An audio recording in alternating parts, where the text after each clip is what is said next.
Hello everyone.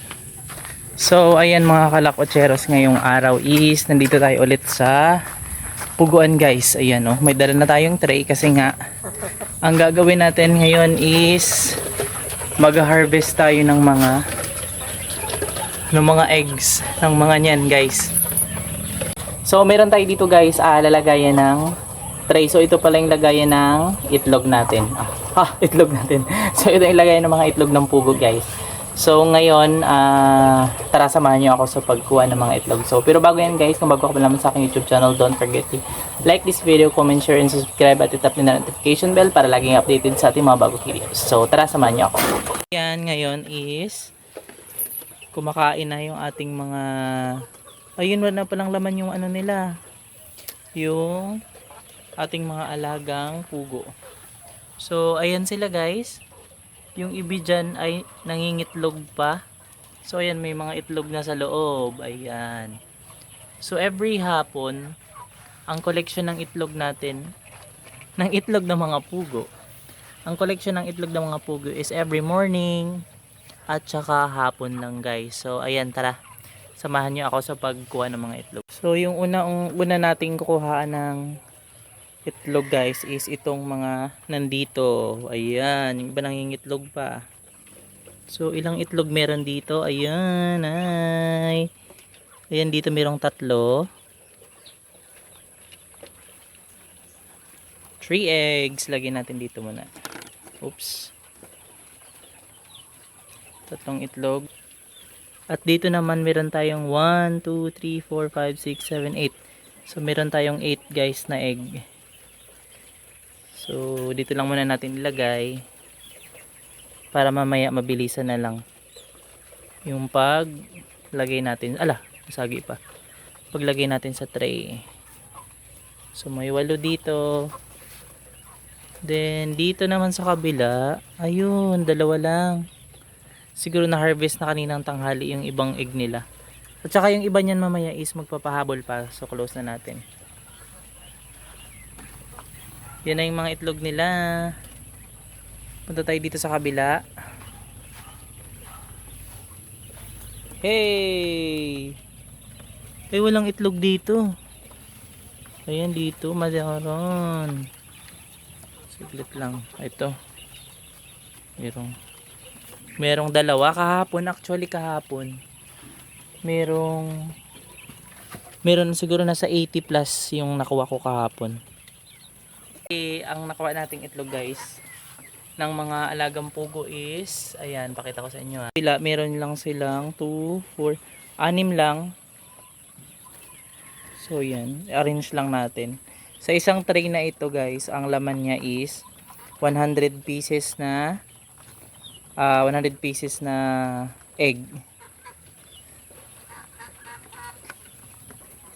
Tapos binebenta lang yung each egg is nagkakahalaga ng 2 pesos. So sa isang tray, nabibenta natin siya ng 200 pesos per tray siya. So sa isang line na ito ay tag 20 bawat isang line. So 20, 30, 40, 50, 60, 70, 80, 90, 100 kapag napuno na siya.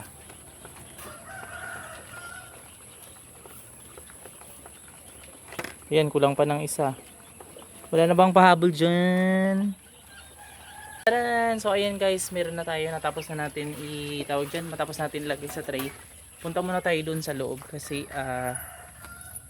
pagkatapos natin actually kapag kumukuha ng egg, pagtapos kumuha dito tayo sa bodega, dito sa bahay-bahay. So dito sa bahay-bahay is meron ding ng mga itlog. Meron na tayong 20, 30, 40, 50, 60, 70, 80 pieces ng egg. So ayan no, merong malaki, astig. Lagyan lang natin dito. Bali itong isang puno na siya. Isasalin lang natin ulit. Then meron na tayong 100 pieces ng egg ng mga pugo. So may pera na naman tayo ulit guys. Ayan, sa maghapon kaya namang makapuno ng isang tray kapag masipag sila, pag sabay-sabay sila lahat nag-itlog. At ayan, puno na yun guys yung ating isang tray. So ngayong araw is meron na tayong napunong isang tray ng egg ng pugo. So ayan mga kalakotseros, na ilagay na natin doon sa budiga yung mga egg ng pugo. So ngayong hapon pala guys, gusto ko lang i-share din sa inyo na meron tayong parating na mga bagong sisiw. O diba? Oo daw, sabi ng manok. So meron tayong bagong parating na mga sisiw ng pugo na inaantay lang din natin ngayon. So ipapakita ko sa inyo guys kapag dumating na. Pero dito rin sila dadalhin. At merong gagawing kakulungan para sa kanila. So actually ito, nilipat na yung mga nakaraan. Yung may mga puting pugo. So nilipat na muna sila dito permanent. Hindi pala, pansamantala lang. Kasi gagawan din talaga ng malaking place para sa kanila. Para hindi ganun kainit sa kulungan at yung mga itlog is hindi mapisa. So stay tuned guys, update ko kayo kapag dumating na kayong mamaya-maya. A little longer than a few minutes later. So ayan mga kalakotseros, 6 PM na at dumating na yung ating inaantay. So ayan guys, nandito na sila. Yung bagong dating na ito yung mga bagong dating na sisiw ng pugo. So buksan natin guys. At ayan, so ito na sila guys. Sila ay 300 peraso na. 300 peraso. So ililipat natin sila doon sa lagayan sa loob. Dali natin muna. So meron nga pala ditong ulit na itlog. Ayan. Additional. Ito tayo doon sa loob. So yan, lagay natin dito ulit. Madagdag ulit tayo na 6 na piraso. So ayan, ngayon lilipat na natin sila sa lagayan. Ayan si kuya. Hinga dito bang? Yan siya ang may-ari ng mga pugo dito. So maglipat tayo ng 150 pieces. Ganyan pala siya kaliliit guys. Ayan. So, 1 2 3 dito sila 3.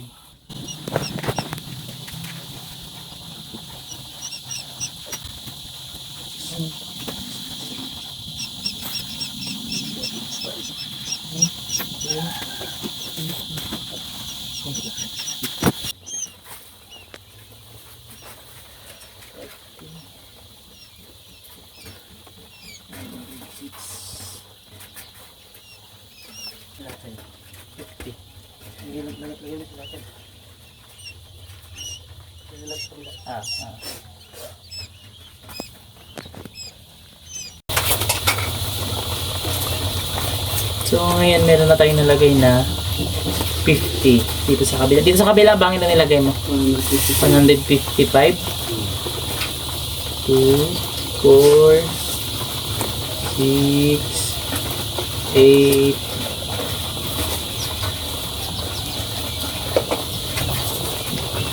So ngayon guys, yung dumating natin na mga maliliit na sisiw ng pugo is mga 1 week pa yan sila guys bago maging malakas-lakas. Kasi nga, at saka galing pa sila ngayon ng biyahe. So kaninang 6 nga dumating at kinuha nila kuya. So yung nalipat natin dito sa kabila is 155 kagaya nga ng sinabi ko kanina. At ngayon is nililipat pa rin natin. So ayan, ito pa yung mga natira. Yan. Madami-dami pa sila. Kasi dati actually dati dumating na order yung nauna, yung nakikita nyo na pinagkukunan natin ng itlog. Nasa 400 piraso yun. Tawag dyan. 400, ang cute nila. So 400 piraso na tawag dyan na pugo. Ang was madaming namatay guys kasi nga gawa ng mainit at saka nagsisiksikan at saka bago pa lang at saka maliit lang yung space nila, hindi nila kinaya na stress. So ngayon 300 lang yung order ni kuya para matutukan talaga sila. So patuloy pa rin tayo naglilipat. So ayan yun sila oh. Ayan.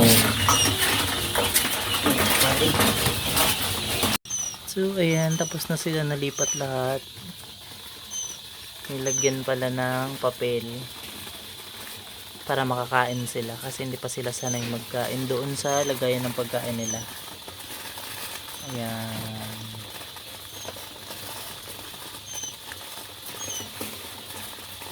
So, ayan na sila ngayon, kumakain na. So, after 1 week, malalaki na yan sila ulit. Ayan mga kalakotseros, ginabi na tayo sa ating pag-aantay sa mga bagong dating natin na pugo. So, actually, natapos na natin. Kung nakita nyo kanina doon. So, nandito na ako sa labas.